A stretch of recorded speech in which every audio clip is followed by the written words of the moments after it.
ಅಡಿಕೆ ತೋಟದಲ್ಲಿ ಅಂತರ ಬೆಳೆ ಬೆಳೆಸಲೇಬೇಕು, ಇರೋದನ್ನ ಉಳಿಸ್ಕೊಳ್ಳೇಬೇಕು. ಅಂತರ ಬೆಳೆ ಇಲ್ಲ ಅಂದರೆ ಅಡಿಕೆ ಮುಂದಿನ ದಿನದಲ್ಲಿ ಏನಾಗುತ್ತೋ ಗೊತ್ತಿಲ್ಲ. ನನಗೆ ಅನಿಸಿಕೆ, ವೈಜ್ಞಾನಿಕವಾಗಿ ಹೇಳಕ್ಕೆ ಬರಲ್ಲ. ಈ ಚಿಕ್ಕಮಂಗ್ಳೂರು ಕಡೆ ಎಲ್ಲ ಕಾಫಿ ಬೆಳೆಯೋದು ಏನು ಬೆಳೀತಾರೆ ಮರಗಳು ನೋಡಿದ್ರೆ, ಆ ಸ್ಥಿತಿನ ಮುಂದೆ ಬರ್ಬೋದು. ಮುಂಗೇ ವಾತಾವರಣ ವಿಕೋಪಕ್ಕೆ. ಇದಕ್ಕಾಗಿ ಅಡಿಕೆ ಬೆಳೆಗಾದ್ರೆ ಏನು ಮಾಡ್ಬೇಕಪ್ಪ ಅಂದರೆ, ಅಡಿಕೆ ಗಿಡ ಮಧ್ಯದಲ್ಲಿ ಒಂದೊಂದು ಸೆಡೆ ಗಿಡನು, ಗೊಬ್ಬರ ಗಿಡನು, ನುಗ್ಗೆನೋ, ಬಾಳೆನೋ, ಕೋಕೋನೋ, ಈ ಥರ ಬೇರೆ ಬೆಳೆಗಳನ್ನು ಒಂದೊಂದನ್ನು ಬೆಳಿಲೇಬೇಕು. ಒಂದು ಆಮೇಲೆ ಪಶ್ಚಿಮ ದಿಕ್ಕಿಗೆ, ಅಡಿಕೆ ತೋಟದ ಪಶ್ಚಿಮ ದಿಕ್ಕಿಗೆ ಕಾಡು ಜಾತಿ ಮರ ಗಿಡಗಳನ್ನು. ನಮ್ಮಲ್ಲಿ ಏನು ಗೊತ್ತಾ, ಅಡಿಕೆ ತೋಟ ಪಕ್ಕದಾಗ ಯಾವ ತ್ಯಾಗದ ಮರ, ಮಾಗನಿ ಮರ 2 ಸಾಲ ಇಳುವರಿ ಬಿದ್ದೋಗುತ್ತೆ. ಯಾರಲ್ಲಾಗುತ್ತೆ ಏತ್ ಬಿಡವು ನಾನು ಅಲ್ಲ, ಅವೆಲ್ಲ ಇರ್ತವೆ ಆಯ್ತಾ. 2 ಮರ ಇದ್ರು 2 ಸಾಲ ಬಸ್ ಬಿದ್ದವು ತೆಗೆದು ಬಿಡ್ತಾರೆ ನೋಡಿ. ಅವಾಗ 2ರಿಂದ 2 ಸಾಲ ಅಷ್ಟೇ ಎತ್ಬಿಟ್ಟು ಹೋಗೋದು. ಈಗ ನೋಡಿ ಎಂಥ ಕಾಲದು. ಇಲ್ಲಿವರೆಗೂ ಅರಣ್ಯ ಇಲಾಖೆ ಹೇಳ್ಯಾರ ಏನಂತ ಗೊತ್ತೇ, ಕಾಡು ಬೆಳೆಸಿ ನಾಡು ಉಳಿಸಿ. ಈಗ ಒಂದ್ಸರಪ್ಪ ಏನು ಹೇಳ್ತಾರೆ ಗೊತ್ತೇ, ಕಾಡು ಬೆಳೆಸಿ ಅಡಿಕೆ ಉಳಿಸಿ.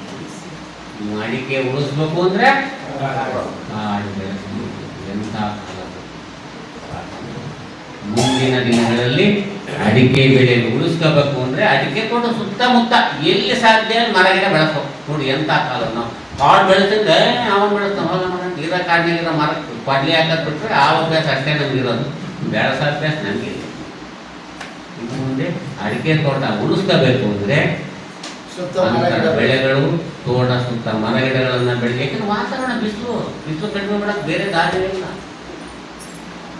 ಗೊತ್ತಲ್ಲ. ಅಡಿಕೆ ತೋಟದಲ್ಲಿ ದಯಾಂಜ, ಸೆಣಬು, ಅಲಸಂದಿ, ಉರುಳಿ ಏನಾರ ಒಂದು ಬೇಡ ನಾಳೆಯಿಂದ. ಅದು ಬಿಟ್ಟು ಇಲ್ಲಪ್ಪ ನನ್ನ ಅಡಿಕೆ ಗಿಡದ ಒಂದು ಕಳೆ ಇರಬಾರ್ದು ಅಂತೇಳಿ ಪಕ್ಕ ಇಟ್ಕೊಂಡ್ರೆ ಪಕ್ಕ ಹೋಗ್ತಾವ. ಕಳೆನಾಶಕವನ್ನು ಯಾವ ಕಾರಣಕ್ಕೂ ಹೊಡಿಬಾರ್ದು. ಅದು ಈ ಬೇಸಿಗೆ. ನಾನು ರೈತರಿಗೆ ಹೇಳಿದೆ, ಕಣ ನೀವು ನಾನು ಹೇಳಿದೆ ಇವೆಲ್ಲ ಬೆಳೆಸ್ತೀವಿ. ಏನು ಬೆಳೆಸ್ತೀವಿ ಅಂದರೆ ಏನು ನಿಮ್ಮ ತೋಟ ಪಾರ್ಕಿನ ಗಿಡ ಬೆಳೆದವಲ್ಲ ಅವನ್ನಾರು ಹಂಗೆ ಇಟ್ಕೊಳಪ್ಪ. ಜಾಸ್ತಿ ತೋಟದಲ್ಲಿ ಹೆಸರು ಇಲ್ಲ ಅಂತ. ಅದರಲ್ಲೂ ನಮ್ಮ ಹೊಳಲ್ಕೆರೆ ತಾಲೂಕು ರೈತರು ಅವರು ಭಾಳ ಸ್ಪೆಷಲಿಸ್ಟು. ಅದರಲ್ಲಿ ಅವ್ರ ಕಾಂಪಿಟೇಷನ್ನು. ಇನ್ನು ಅವ್ನು ಯಾರು ನೋಡೋನು, ರಾಮಣ್ಣ 2 ಸರಿ ಕಳೆ, ನಾನೇ 5 ಸರಿ ಬಿಡ್ತೀನಿ ಕಳೆ ಗೊತ್ತೇ, ನಾನೇ ಕಳೆ ನಾಶಕ ಹೊಡಿದ್ರೆ ರೆಕಾರ್ಡ್ ಮಾಡ್ತಾ ಇರ್ತಾರೆ. ನಾನು ಏನು ಕೇಳ್ತಾರೆ, ಸಾರ್ ಎಷ್ಟು ಸರಿ ಕಳೆ ನಾಶಕ ಹೊಡಿಬೋದು? ಹೆಸರೇ ಇದೆ ಕಳೆ ನಾಶಕ. 1-2 ಬಾರಿ ಮಾಡಿದರೆ ಕಳೆ ನಾಶಕ, ಅದಕ್ಕಿಂತ ಜಾಸ್ತಿ ಮಾಡಿದ್ರೆ ಸರ್ವನಾಶ. ಆಮೇಲೆ ಅದರಲ್ಲೂ ಈ ಬೇಸಿಗೆ ಕಾಲದಲ್ಲಿ ಏನಾರ ಕಳೆನಾಶಕ ಹೊಡೆದ್ರೆ ಪಾತಿ ಮಾಡ್ಬೇಕು. ಯಾಕೇಳಿ ರೈತರಿಗೆ ಹೇಳ್ತೀನಿ, ಈ ಬಿಸಿಲು ಇರ್ತಕ್ಕಂಥ ಬೇಸಿಗೆ ಕಾಲದಲ್ಲಿ ಕಳೆನಾಶಕ ಹೊಡೆದು ತೋಟನ ಬಹಳ ಕ್ಲೀನಾಗಿ ಇಟ್ಕೊಳ್ಳೋದು, ತಲೆ ಬೋಳಿಸ್ಕೊಂಡ್ಬಿಟ್ಟು ಬಿಸಿಲು ನಿಂತ್ಕೊಳ್ಳೋದು. ಕಳೆನಾಶಕ ಅಡಿಕೆ ತೋಟ ಕೊಡೋದು ಏನಾಗುತ್ತೆ ಅಂತ ಫೀಲ್ ಮಾಡ್ಕೋಬೇಕು ಅಂದರೆ ತಲೆ ಬೋಳಿಸ್ಕೊಂಡು ಬಿಸಿಲು ನಿಂತ್ಕೊಳ್ಳೋದು. ಅಡಿಕೆ ತೋಟ ಅದೇ ಫೀಲ್ ಆದ್ದರಿಂದ ಇವೆಲ್ಲವುಗಳನ್ನು. ಆಮೇಲೆ ಎಲ್ಲಕ್ಕಿಂತ ಮಿಗಿಲಾಗಿ ಮನೆಯಲ್ಲಿ ಎಮ್ಮೆ ದನ ರೈತನಾಗಿರ್ಬೇಕು ಅಂದ್ರೆ ಏನಿರ್ಬೇಕು, ಮನೇಲಿ ದನ ಇರಬೇಕು, ಜನ ಇರಬೇಕು, ಹೊಲದಲ್ಲಿ ವನ ಇರಬೇಕು ಅಂತಾರೆ. ಜನ, ದನ, ವನ ಈ 3 ಇದ್ರೆ ರೈತರ ಜೀವನ. ಅವಿಲ್ಲ ಅಂದ್ರೆ ಕರೋನಾ. ಅದಕ್ಕೆ ಕರೋನಾ ಗೊತ್ತಾಯ್ತು. ಸೊ ಹುಡುಗರನ್ನ ಊರಲ್ಲಿ ಇಲ್ಲ ಎಮ್ಮೆ ದನ ಕಾಯಾಗ ಮುದುಕರು ಎಮ್ಮೆ ದನ ಹಿಡ್ಕೊಂಡು ಹೋಗೋದು. ಹುಡುಗರೆಲ್ಲ ಎಲ್ಲಿದ್ದಾರೆ? ಬೆಂಗಳೂರು. ಸೊ ನಾವು ಹಳ್ಳಿಗೆ ಹೋಗ್ತೀವಿ ಸರ್, ನಿಮ್ಮ ಹುಡುಗರಲ್ಲಿ ಸರ್ ಎಲ್ಲ ಬೆಂಗಳೂರಾಗಿದ್ದಾರೆ ಸರ್. ನಾವು ಹುಡುಗರೆಲ್ಲ ಬೆಂಗಳೂರಾಗಿದ್ದಾರೆ, ಹುಡುಗರೆಲ್ಲ ಹೊಲ್ದಾಗಿದ್ದಾರೆ. ನಾವು ಏನು ಮಾಡ್ಬೇಕು? ಹೊಲ ಸಿಗ್ತದೆ, ಮುದುಕರು ಹೊಲಕ್ಕೆ ಬರಲ್ಲ ಅಂತ ಹೋಗ್ಬೋದು, ಮಜಾ ಮಾಡ್ತೀವಿ. ಯಾವ ಔಷಧಿನಾರು ಮಾಡ್ಕೊಂಡು ನನಗೇನಾಗಬೇಕು? ಔಷಧಿ ಮಾಡಿ ಒಂದು ಗೊತ್ತಿಲ್ಲ, ಅವ್ನು 2 ಸರಿ ಮಾಡಿದ್ರೆ ಸರ್ ನಾನು ಯಾಕೆ ಇವೇ ನೀವು ಮಾಡೋದು. ಮುಂದಿನ ದಿನಗಳಲ್ಲಿ ಔಷಧಿ ಹೊಡಿಬೇಕಾದ್ರೆ ಯೋಚನೆ ಮಾಡಿ ಸಿಂಪಡಣೆ ಮಾಡಬೇಕು. ಈ ನುಸಿ ಬರ್ತಾವೆ ಈಗ ಶುರುವಾಗ್ತವೆ ನೋಡಿ ದೇಶ. ಕೆಲವರೆಲ್ಲ ಉದ್ಘಾಟನೆ ಆಗ್ತವೆ, ಕೆಲವರೆಲ್ಲ ಉದ್ಘಾಟನೆ ಆಗ್ತವೆ. ಇನ್ನು ಯಾವ ಔಷಧಿ ಹೊಡೆದ್ರು ಬಗ್ಗಲ್ಲ ಅವು. ಕುಡ್ದಲ್ಲಿ ಅಡ್ಜಸ್ಟ್ ಆಗ್ಬಿಟ್ಟು ಕುಡ್ಬಿಡ್ತಾನೆ. ಪ್ರಾರಂಭದಲ್ಲಿ ನಾನು ಕುಡಿಯೋದೇ ಇಲ್ಲ, 2 ಗುಟ್ಟು ಕುಡಿಯ 2 ಗುಟ್ಟು ಕುಡ್ದಾನ ಮುಗಿದೋತ್ ಮಾರನೇ ದಿನ ಮೂಗು ಮುಚ್ಕೊಂಡಲ್ಲೇ ಕುಡಿತಾನೆ. ಆಮೇಲೆ 10 ml ಶುರು ಮಾಡಿದೆ ಅಂದ್ರೆ 1 ವರ್ಷಕ್ಕೆ 1 ಕ್ವಾರ್ಟರ್ಗೆ ಅಡ್ಜಸ್ಟ್ ಆಗ್ಬಿಡ್ತಾನೆ. ಯಾಕಂದ್ರೆ ಅವ್ನ ದೇಹ ಅಡ್ಜಸ್ಟ್ ಆಗ್ತಾ ಹೋಗುತ್ತೆ. ಈ ಹುಳನು ಹಂಗೆ, ನೀವು 1 ml ಹಾಕ್ರೆ ನೀವು ಸ್ಟ್ಯಾಂಡರ್ಡ್ ಆಗಿ ನಮ್ಮ ಹತ್ರ 1 ml ಅಂತ ಬರ್ಸ್ಕೊಂಡು ಹೋಗ್ತೀವಿ. 4-5 ml ಹುಳ ಹೋದ್ರೆ ಸಾಕು. ನನ್ನೇನು ಅವು 4-5 ml ಹಾಕಿದ್ರು ಬಗ್ಗಲ್ಲ ಅವು. ಹುಳ ಸಾಯ್ಬೋದು ಜಾಸ್ತಿ, 4-6 ಹುಳ ಬದುಕಿರ್ತಾವೆ ನೋಡಿ. ದೇವ್ರ ಎಂತ ಸಿಕ್ಕಿತ್ತು ಅಂತ ಅವು ಮುಂದೆ ವರ್ಷ 4 ml ಬದುಕ್ತವೆ, ಸಾಯಲ್ಲ. ಆ ರೀತಿಯಾಗಿದೆ. ಇವೆಲ್ಲವನ್ನು ಗಮನದಲ್ಲಿ ಇಟ್ಕೊಂಡು ಅದಕ್ಕೆ ಅಡಿಕೆನಲ್ಲಿ ಏನು ನಿಮಗೆ ನುಸಿ ಬರ್ತಾವಲ್ಲ, ಆ ನುಸಿಗಳಿಗೆ ಔಷಧಿ ಸಿಂಪಡಣೆ ಮಾಡ್ಬೇಕಾದ್ರೆ ನಾನು ಹೇಳೋದಿಷ್ಟೇನೆ. ಕೆಂಪು ನುಸಿ ಬರ್ತಾವ, ಅವಕ್ಕೆ 1 ಬಾರಿ ಸಿಂಪಡಣೆ ಮಾಡಬೇಕು, ಮತ್ತೊಂದು ವಾರ ಬಿಟ್ಟು ಇನ್ನೊಂದು ಬಾರಿ ಮಾಡಬೇಕು. ಆಮೇಲೆ ಇಂದ ಔಷಧಿ ಹೊಡಿಬಾರ್ದು. ಏನು ಹೊಡಿಬೇಕು ಗೊತ್ತಾ? ನೀರು ಹೊಡಿ. ಬೇಸಿಗೆಯಲ್ಲಿ ಅಲೆ ಬರೋದು ಇನ್ಯಾಕ ಇದು ಬರೋ ಸಮಸ್ಯೆ ಬರಲ್ಲ. ಈ ಬೇಸಿಗೆಯಲ್ಲಿ ನಿಮಗೆ ಕಾಡ್ಸವೆ ಕೆಂಪು ನುಸಿ ಅಥವಾ ಬಿಳೆ ನುಸಿ ಸುಳಿ ತೆಗೀನಿ, ಸುಳಿ ಸಂಜೆಲಿ ತಗೊಂಡು ಇವೇನು ಈ ಬೇಸಿಗೆ ಕಾಲ ಕಾಡು ಗೊತ್ತಾಗ ನೀರನ್ನ ಸ್ಪ್ರೇ ಮಾಡ್ಬೇಕು. ಯಾಕಂದ್ರೆ ಮುಂಗಾರು ಮಳೆ ಬಂದು ಮುಗಿತಿರು ಸಿಗುತ್ತೆ. ವರ್ಷ ನೀರು ಹಿಡಿದ್ಬಿಟ್ರೆ ಬಾಳಕಂಡು ಕೆಳಗೆ ಬಿಡ್ತು. ಕೆಳಗೆ ಬಿದ್ದು ನಾವು ಮ್ಯಾಕ್ ಹೋಗಕ್ಕೆ ಅವಕ್ಕೆ ರ್ಯಾಕಿಲ್ಲ, ಹೋಗ್ತೇವೆ. ಅರ್ಧ ಆಯ್ತು ಹೊರಟಾಯ್ತು. ಇವೆಲ್ಲ ಮಾಡಿ ಔಷಧಿ ಹೊಡಿದ್ರೆ ಮದ್ದಲ್ಲ. ಆಮೇಲೆ ನೀರಿಂದೆಲ್ಲ ಮಾರ್ಕೇಶನ್ ಹೇಳಿದ್ರೆ ಎಷ್ಟು ಕೊಡ್ಬೇಕು? ಒಂದು ಅಡಿಕೆ ಮರಕ್ಕೆ ಎಷ್ಟು ಲೀಟರ್ ನೀರು? 15ರಿಂದ 20 ಲೀಟರ್ ನೋಡಿ. ನೀರು ಅಡಿಕೆ ಮರಕ್ಕೆ ನೀರು ಬಿಡೋದು, ನೀವು ನೀರು ಕುಡಿಯೋದು 2 ಒಂದು. ನೀವು ಬಂದ್ಬಿಟ್ಟು ನನ್ನ ತೋಟಕ್ಕೆ ಎಷ್ಟು ನೀರು ಬಿಡಬೇಕು ಅಂತ ನಾನು ಕೇಳೋದು, ಸರ್ ನಾನು ಎಷ್ಟು ನೀರು ಕುಡಿಬೇಕು ಅಂತ ಕೇಳೋದು 2 ಒಂದೇ. ನಿಮ್ಮ ತೋಟಕ್ಕೆ ನೀವು ಡಿಸೈಡ್ ಮಾಡಿ ಇಷ್ಟು ದಿನಕ್ಕೆ ನೀರು ಬಿಡಬೇಕು ಅಂತ ಸರಳವಾಗಿದೆ. ಅದಕ್ಕೆ ನಾನು ಆಡು ಭಾಷೆಯಲ್ಲಿ ಹೇಳ್ತೀವಿ. ನಾವು ಒಂದು ಅಡಿಕೆ ಮರಕ್ಕೆ ನೀವೇನಾದ್ರು 4 ದಿನಕ್ಕೆ ಒಂದ್ಸರಿ ಬಿಡ್ತೀರಾ ಅಥವಾ 5 ದಿನಕ್ಕೆ ಒಂದ್ಸರಿ ನೀರು ಬಿಡ್ತೀರಾ ಅಂತ ತಿಳ್ತಾರೆ. 5 ದಿನ ಆದಮೇಲೆ ಏನು ಮಾಡಬೇಕು? ಅಡಿಕೆ ಮರ ಬುಡದಿಂದ 1.5 ಅಡಿ ದೂರದಲ್ಲಿ 2 ಇಂಚು 4 ಇಂಚು ಮಣ್ಣು ಉಂಡೆ ಮಾಡ್ಬೇಕು. ಏನು ಮಾಡಬೇಕು? ಹಸಿ ಇದ್ರೆ ತಾನೇ ಉಂಡಾಗೋದು. ಹಸಿ ಇರ್ತಾ ಇನ್ನೊಂದು 2 ಬಿಟ್ಟು ನೋಡ್ರಿ, ಅವಾಗ ಎಷ್ಟಿಂತ ನೀರು ಬಿಡ್ಬೇಕು ಅಂತ ಗೊತ್ತಾಗತ್ತಾನೆ. ಆ ಥರ ನೀರು ಬಿಟ್ಟರೆ ಒಳ್ಳೆ. ಅದು ಬಿಟ್ಟು ಮ್ಯಾಲ್ಗಡೆ ಒಣಗಿರೋದು ನೋಡಿ ನೀರು ಬಿಟ್ಟರೆ ನೀರು ಕೆಟ್ಟ. ಯಾಕೆ? ಮ್ಯಾಲ್ಗಡೆ ಒಣಗಿರುತ್ತೆ ಅಡಲಿ ಹಂಗೆ ಬಿಟ್ಟರೆ ನೋಡಿ. ನಮ್ಮ ಹಿರಿಯೂರು ತಾಲೂಕಿನವರು ನೀರು ಕುಡಿದು ತೋಟ ಹಾಳು ಮಾಡ್ಕೊಂತಾರೆ. ನೀರು ಕುಡಿಸಿ ಬೇರೆಯವರೆಲ್ಲ ನೀರಿಲ್ಲದೆ ತೋಟ ಹಾಳಾಗ್ತದೆ. ಎಷ್ಟು ವ್ಯತ್ಯಾಸ ಇದೆ. ದೇವ್ರು ಎಲ್ಲರಿಗೂ ಹಾಳು ಮಾಡ್ತಾರೆ. ನಾವು 25 ದಿವಸ ಅಲ್ಲ, ಹಂಗೆ ನಾನು ಹೇಳಿದ್ನಲ್ಲ, ಮಣ್ಣಿನ ಹಸಿ ಎಷ್ಟು ದಿನಕ್ಕೆ ನೀರು ಬಿಡ್ಬೇಕು ಅಂತ ನಾನು ಹೇಳಿದ್ನಲ್ಲ. ಉಂಡೆ ಸರ್ ಹಂಗಂತೇಳಿ ಪ್ರತಿ ಸರಿ ನೀರು ಬಿಡ್ಬೇಕಾದ್ರೆ ಉಂಡೆ ಮಾಡ್ಕೊಂಡು ಕೂತ್ಕೋಬೇಕು. ನಾನು 1 ಸರಿ ಮಾಡಿ ಹೋಗಿದ್ದು ಉಂಡೆ ಮಾಡಿ ನೋಡೋದು ಸುಲಭ ಆಗಿಲ್ಲ. ಅಂದ್ರೆ ಅಡಿಲಿರೋದು ಸ್ವಲ್ಪ ಆಳದಲ್ಲಿ 2 ಇಂಚು 4 ಇಂಚು ಆಳದಲ್ಲಿ ಹಸಿ ನೋಡ್ಕೊಂಡು ನೀರು ಬಿಡ್ಬೇಕಲ್ಲ. ಮೇಲ್ಗಡೆ ಒಣಗಿರೋದು ನೋಡಿ ನೀರು ಬಿಡೋದು ಒಳ್ಳೆಯದು. ಅತಿಯಾಗಿ ಅಡಿಕೆ ತೋಟಕ್ಕೆ ನೀರು ಬಿಡೋದು ನೋಡಿ. ಎಲ್ಲ ಆಟ ಸ್ಟಾರ್ಟ್ ಎಲ್ಲ ಒಬ್ಬಟ್ಟು ಹುಡುಗರು ಆಟ ಸ್ಟಾರ್ಟ್ ಹಾಕು ಅಡ್ಡಾಡ್ಕೊಂಡೆ ನಾವು. ಆಗ ನೀರು ಕುಡ್ದು ಕುಡ್ದು ಕುಡ್ದು ಇವರು ನೀವೇ ಮಾತಾಡ್ಬಾರ್ದು. ಆಮೇಲೆ ಹೊರಗೆ ಮಾತಾಡಿ ಇದೆಲ್ಲ ಚರ್ಚೆ ಮಾಡೋದು ಬೇಡ. ಹೊರಗೆ ಹೇಳಿದ್ನಲ್ಲ, ಆಟ ಸ್ಟಾರ್ಟ್ ಹಾಕ್ಬಿಡೋದು ಅಡ್ಡಾಡ್ಕೊಂಡಿರೋದು. ಅದು ಫಸ್ಲು ಬರೋ ತನಕ ಆಗ ನೀರು ಕುಡಿಯುತ್ತೆ. ಫಸ್ಲು ಬಂದ್ಮೇಲೆ ಇವನಿಗೆ ನೀರು ಕೊಡ್ತೀವಿ. ನೀರು ಕುಡ್ದು ಸುತ್ತಾಗಿರುತ್ತೆ. ಅಡಿಕೆ ಗಿಡಕ್ಕೆ ಅತಿಯಾಗಿ ನೀರು ಕುಡಿಸೋದು ಒಂದೇ, ಜೇಬು ತುಂಬ ದುಡ್ಡು ತುಂಬ್ಕೊಂಡು ತೂತ ಮಾಡ್ಕೊಳ್ಳೋದು. ತೂತಾಗಿದೆ ಜೇಬು ದುಡ್ಡು ನಿಲ್ಲಲ್ಲ. ಜಾಸ್ತಿ ನೀರು ಬಿಟ್ಟು ಅಡಿಕೆ ತೋಟ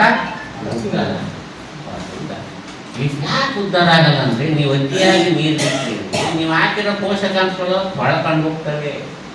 ಬೇರಿನ ಬೇರು ಉಳಿರೋ ಜಾಗದಾಗ ಇರಲ್ಲ. ಅವು ನೀರು ಜಾಸ್ತಿ ಬಿಟ್ಟರೆ ಕೆಳಗೆ ಹೋಗ್ತವೆ, ಬೇರೆ ಸಿಗಲ್ಲ. ಇದು ಸಮಸ್ಯೆ. ಆಮೇಲೆ ಯಾವಾಗಲೂ ನೀರು ಆಡ್ತಾ ಇದ್ರೆ ಉಸಿರು ಬರ್ತಾವೆ. ನೀವು ಅತಿಯಾಗಿ ನೀರು ಕೂಡ ನಾವು ಹೋಗ್ತೀರಾ?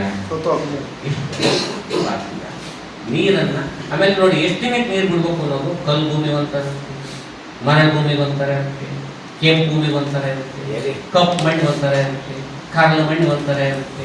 ಚೆನ್ನಾಗಿ ಕೊಟ್ಟಿಗೆ ಗೊಬ್ಬರ ತಾಕತ್ತು ಮಾಡಿರೋ ಮಣ್ಣು ತಾಕತ್ತು, ಕೊಟ್ಟಿಗೆ ಗೊಬ್ಬರ ತಾಕತ್ತಿರೋ ಮಣ್ಣು ನೀರು ಹಿಡ್ಕೊಳ್ಳೋ ಶಕ್ತಿ ಭಾಳ ಇದೆ.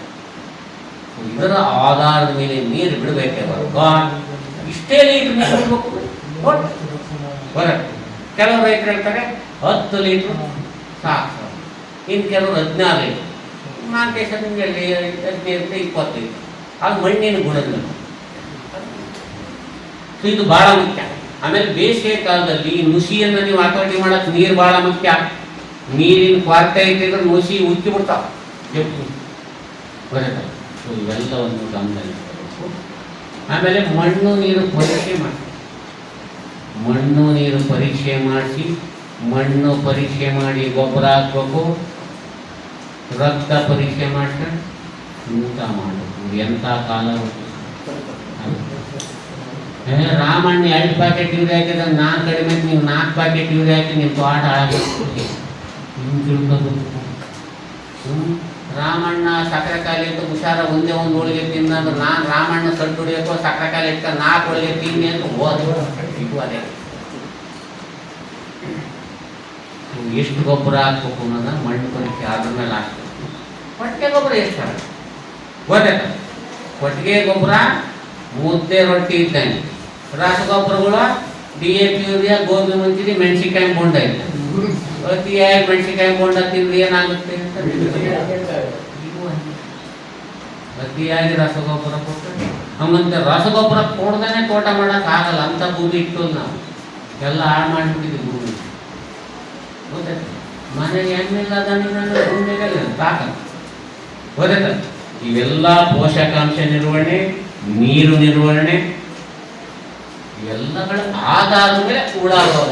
ಯಾಕಂದ್ರೆ ಊಟ ಬಲ್ಲವನಿಗೆ ಮಾತು ಬಲ್ಲವನಿಗೆ ಕರೆಕ್ಟ ಪೋಷಕಾಂಶ ಕೊಟ್ಟರು ಕಾಯಿಲೆ ಹಾಕೋ. ಆದರೆ ಪ್ರಕೃತಿ ಹಾಳಾಗ, ಪ್ರಕೃತಿ ನಾಳೆ ಮಾಡ್ಯದ ಮಾಡಿದ್ದು ಆದ್ರಿಂದ ಹೇಳಿ ಎಲ್ಲ ಗೊತ್ತಿರುತ್ತೆ, ಕೇಳಕ್ ಬಂದಿದ್ದೀವಿ. ಎಲ್ಲರಿಗೂ ಗೊತ್ತಿರದೆ. ನಾನು ಹೇಳೋದೇ ನಿಮ್ಗೆ ನೋಡಿ, ರೈತ ನಿಜವಾಗ್ಲೂ ನಾನು ಮೊನ್ನೆ ಹೇಳಿನಲ್ಲ, ಓಬವ್ನಾಥ್ ಅನ್ನೋರು ಸಿದ್ದೇಶನ್ನೋರು ರೆಕಾರ್ಡ್ ಮಾಡಿ ಇಟ್ಕೊಂಡು ಅಷ್ಟು ಚೆನ್ನಾಗಿ ಅವ್ರು ಅನ್ಬೋದು. ರೈತರಿಗಿಂತ ನಾವು ಕೆಲವು ರೈತರಿಂದ ನಾನು ಭಾಳ ಗೊತ್ತಿರುತ್ತೆ. ಪಾಪ ನಿಮ್ಮ ಹುಡುಗರಿಗೆ ಹೇಳ್ತೀರಾ, ಪಾಪ ಅವ್ರು ಹೇಳಿದ್ ಕರೆಕ್ಟ್, ಎಲ್ಲ ಗೊತ್ತೈತೆ. ನಿಮ್ಮ ಹುಡುಗರು ಹೇಳ್ತಾರೆ ಮಾಡ್ಬೇಕಲ್ಲ, ಸಾಗಣೆನ ಗೊತ್ತಲ್ಲ.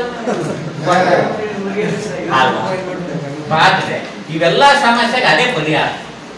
ಉಳಿಸ್ಕೊಳ್ಳಿಲ್ಲ ಅಂದ್ರೆ ನಾನು ಅದಕ್ಕೆ ಬಂದ ರೈತರು ಮೊದಲನೇ ಪ್ರಶ್ನೆ ಕೇಳೋದೆ ನಂದಿದ್ದು, ನಿಮ್ಮ ಮನೇಲಿ ದನ ಎಮ್ಮೆ ಎಷ್ಟಿದೆ? ಇಲ್ಲ ಅಂದ್ರೆ ಅಡಿಕೆ ತೋಟನ ದೇವರೇ ಕಾಪಾಡಬೇಕು. ಆದ್ರಿಂದ ಇದನ್ನು ನಾವು ಉಳಿಸ್ಕೋಬೇಕಲ್ಲ, ಯಾಕೆ ನಮ್ದು ಒಂದು ಬದುಕು ಕಟ್ಟಿರೋದು. 1,000 ಆಯ್ತು ಅಂದ್ರೆ ಇವ್ರು 3,000 ನೋಡಿ, ಇವು ಸ್ಕೇಲ್ಸ್ ಅಂತಾರೆ, ಸೆಲ್ಟ ಕೀಟ.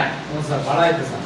ಇವು ಎಲ್ಲಾ ಕಡೆ ಬರ್ತಾ ಇದಾವೆ, ಜಾಸ್ತಿ ಆಗ್ತಾ ಇದಾವೆ. ಇವು ಹಿಂದೆ ಈಗ ಒಂದು 10 ವರ್ಷದಿಂದ ಹುಡುಗಿರು ಸಿಕ್ತಿರಲಿಲ್ಲ, ಗೊತ್ತಾಯ್ತಲ್ಲ. ಇವಾಗ ಇವು ಎಲ್ಲ ಕಡೆ ಹೋಗ್ತೈತೆ. ನಮ್ಮ ಪರಿಸರ ವಾತಾವರಣ ಬದಲಾವಣೆಯಿಂದ ಹೋಗ್ತದೆ. ಅದರಲ್ಲಿ ಕೆಂಜಿಗೆ ಬಂದುತ್ತವ.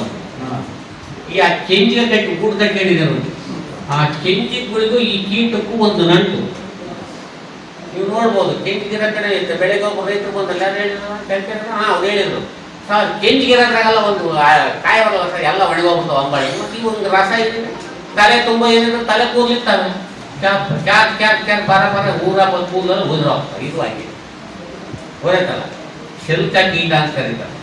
ಈ ಕೀಟ ಏನ್ ಮಾಡುತ್ತೆ, ರಸ ಈರಿ ಈರಿ ಈರಿ ಅದು ರಸ ಇರೋದು ಅಷ್ಟೇ ಕೆಲಸ, ಹೊಟ್ಟೆ ಒಳಗೆ ಇಟ್ಕೊಳ್ಳೋ ಸಿಗ್ತಿರಲ್ಲ. ದೇವ್ರಕ್ಕೆ ಏನ್ ಮಾಡೋದು, 2 ಕಡೆ ಔಟ್ಲೆಟ್ ಪೈಪ್ ಕೊಟ್ಟಾಗ ನಲ್ಲಿತ, ಆ ನಲ್ಲಿಯಿಂದ ಹೊರಗೆ ಆಗ್ತಾ ಇದೆ. ಜೇನುತುಪ್ಪಿದ್ದಂಗೆ ಇರುತ್ತೆ, ಅವನು ತಿನ್ನಬೇಕು. ಆಮೇಲೆ ಇರೋ ಫ್ರೆಂಡ್ಶಿಪ್ ಮಾಡ್ಕೊಂಡ್ಬಿಟ್ಟವೆ, ಬಹಳ ಆತ್ಮೀಯ ಸ್ನೇಹಿತರು. ಇವು ಇರೋವಲ್ಲ, ಈ ಶೆಲ್ಕ ಕೀಟ ಓಡಾಡಕ್ ಸಿಗ್ತಿಲ್ಲ. ಅವು ಏನ್ ಗೊತ್ತಾ, ಮೊಟ್ಟೆಯಿಂದ ಹೊರ ಬಂದು ಒಂದೊಂದು 50-60 ಮೊಟ್ಟೆ ಇಡ್ತಾವೆ. ಮೊಟ್ಟೆಯಿಂದ ಹೊರ ಬಂದು ಮೊದಲನೇ ಅಂತ 2ನೇ ಅಂತ ಹಿಂಗೆ ಓಡಾಡ್ತಾವೆ. ಆಮೇಲಿಂದ ಒಂದ್ ಕಡೆ ಸಟ್ಲಾಗ್ಬಿಟ್ರೆ ಆಗ್ತಿತ್ತವಲ್ಲ, ಸಾಯತಂಕ ಅಲ್ಲೇ ರಸ ಹೀರಾಕಿರ್ತಾವೆ. ಅವು ಇರೋ ಕೆಂಜುಗಳು ಬುದ್ಧಿವಂತಲ್ಲಿ ಓಡಾಡಕ್ಕಾಗಲ್ಲ ಅಂತ ಹೇಳ್ಬಿಟ್ಟು ಆ ಮರಿಗಳು ಇರ್ತಾವಲ್ಲ ಮೊದಲನೇ ಅಂತದವ ಬಾಯ ಕಚ್ಕೊಂಡು ಎಡೀ ಒಂಬಳೆಗೆ ಅವೇ ಬಿಡ್ತಾರೆ. ಯಾಕಂದ್ರೆ ನಾವು ಅಂಡರ್ಸ್ಟ್ಯಾಂಡಿಂಗ್ ಅಲ್ಲ, ನೀನು ರಾಸಾಯನಿಕನ ನಾನು ನೀನು ನೋಡ್ತೀನಿ ಆ ಥರ ಹಾಕಿ ಕೆಂಜಿಗಿದ್ದಾವೆ ಅಂದರೆ ಆ ಹುಳ ಇದೆ. ಇದು ಈ ಹುಳಕ್ಕೆ ನಾವು ಔಷಧಿ ಸಿಂಪಡಣೆ ಮಾಡೋದು ನಿಮಗೇನು ಇಮಿಡಾಕ್ ಹೋಗ್ಬಿಟ್ಟು ಔಷಧಿ ಸಿಂಪಡಣೆ ಮಾಡ್ತೀವಿ, ಇಮಿಡಾಕ್ ಹೋಗ್ಬಿಟ್ಟು ಥಯೋಮೆಥಾಕ್ಸಾಮು ರೋಗ ರೈತರು ಏನು ನಮಗೆ ಡೈಮಿಥಾಕ್ಸ ಇವನ್ನ ನಾವು ಸಿಂಪಡಣೆ ಮಾಡ್ತೀವಿ. ಬಟ್ ಹೇಳಿದ್ನಲ್ಲ ಸಿಂಪಡಣೆ ಮಾಡಕ್ಕೆ ಆ್ಯಕ್ಚುಲಿ ಇವಕ್ಕೆ ಯಾರು ಮುಂಚೆ ಔಷಧಿ ಹೊಡಿತಿರಲಿಲ್ಲ, ಇವಕ್ಕೆಲ್ಲ ಸ್ವಾಭಾವಿಕ ಶತ್ರುಗಳಿವೆ. ಈಗ ಅವ್ಯಾವು ಇಲ್ಲ, ಅದಕ್ಕೆ ಇದಕ್ಕೆ ಔಷಧಿ. ಆಮೇಲೆ ಇವಕ್ಕೆ ಔಷಧಿ ಹೊಡಿಬೇಕಾದ್ರೆ ಒಂದು ಹುಷಾರಾಗಿರ್ಬೇಕು. ಏನು ಹುಷಾರಾಗಿರ್ಬೇಕಪ್ಪ ಅಂದರೆ ನೋಡಿ ಹೆಂಗೆ ಬೇಕು ನಾವು ಡೈಮಿಥೇಟು ಮಾನಕಟೋಪಸ ಇದು ನೋಡಿ ಇವೆಲ್ಲ ಸ್ಲೈಡ್ ಮಾಡಿ ಎಷ್ಟು ವರ್ಷ ಆಯ್ತು ಗೊತ್ತಾ? ನಾನು 15 ವರ್ಷದಿಂದ ಮಾಡಿದೆ. ನನಗೆ ಸ್ಲೈಡ್ ಓದೋ ಅಭ್ಯಾಸ ಇಲ್ಲ ನೋಡಿ. 15 ವರ್ಷದಿಂದ ಮಾನಕಟೋಪಸ ಹಳೆ ಔಷಧಿನಿ. ನಾನು ಎಲ್ಲೇ ಹೋದ್ರೆ ರೈತರಿಗೆ ಸ್ಲೈಡ್ ಹಾಕಿ ಓದಲ್ಲ. ಇವತ್ತೇನು ನಿಮಗೆ ಫೋಟೋ ತೋರ್ಸೋಣ ಅಂತ ಹಾಕಿದ್ದೀನಿ 15 ವರ್ಷದಿಂದ ಫೋಟೋ ನೋಡೋಕ್ಕಲ್ಲ. ಯಾಕಂದರೆ ನನಗೆ ಯಾವ ಸ್ಲೈಡು ಬೇಕಾಗಿಲ್ಲ. ಕೈಯಾಗ ಒಂದು ಮೈಕ್ ಇಟ್ಬಿಟ್ರೆ ಬೆಳಗ್ಗಿಂದ ಸಂಜೆವರೆಗೂ ಅರಿಕಟ್ಟೆ ಮಾಡ್ತೀನಿ. ಸೊ ಈ ಕೀಟಗಳನ್ನು ಹತೋಟಿ ಮಾಡಲಿಕ್ಕೆ ಸೊ ನಾವು ಈ ಥರ ಡೈಮಿಥೇಟ್ ಆಗ್ಬೋದು, ಮಾನಕಟೋಪಸ್ ಹಳೆ ಔಷಧಿಗಳು ಬಳಸೋದು ಕೆಲವರು ಬಳಸ್ತಾರೆ. ಬಟ್ ಭಾಳ ಐತೆ ಅದೆಲ್ಲ ಬ್ಯಾನ್ ಮಾಡಲಿಕ್ಕೆ ಹೋಗಿದೆ ಮಾನಕಟೋಪಸ್ನ.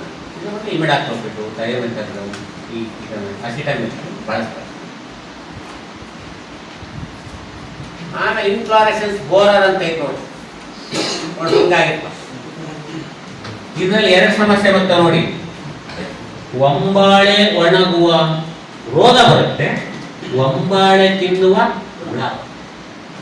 ಒಂಬಾಳೆ ಒಣಗುವ ರೋಗ, ಒಂಬಾಳೆ ತಿನ್ನುವ ಹುಳ. ಅದಕ್ಕೊಂದು ವ್ಯತ್ಯಾಸ ಏನು ಅಂತ ನೀವು ಕಂಡ್ಕೋಬೇಕು.